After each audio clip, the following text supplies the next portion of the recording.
boys and girls, this is Mr. E coming at you live with another great story. This is the Elves and the Cobbler.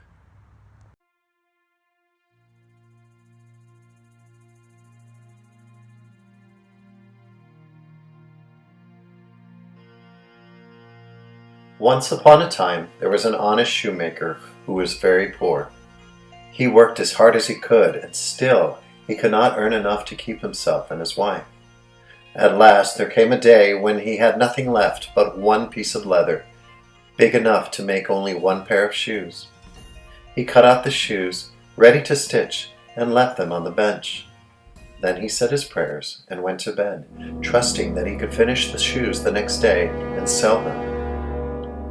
Early the next morning he rose and went to his workbench and discovered there a pair of shoes, beautifully made.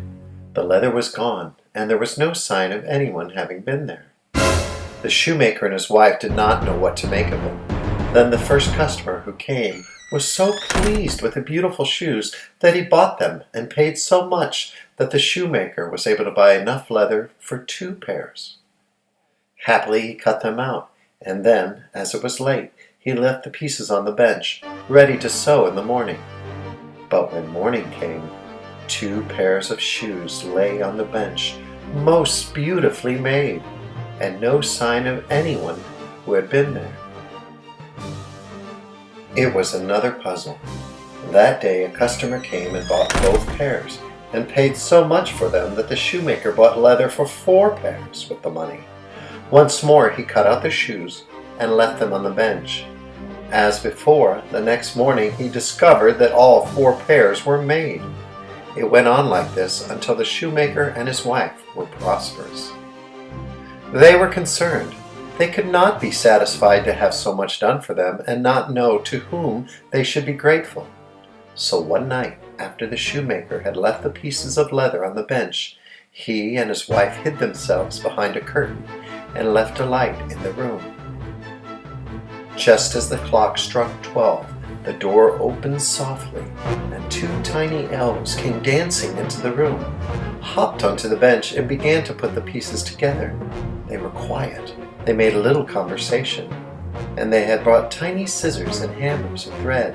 Tap, tap went the little hammers. Stitch, stitch went the thread, and the little elves were hard at work. No one ever worked so fast as they. In almost no time, all the shoes were stitched and finished. Then the little creatures whisked away out the window. The shoemaker and his wife looked at each other and said, "How can we thank the little elves who made us happy and prosperous?" "I should like to make them some pretty clothes," said the wife.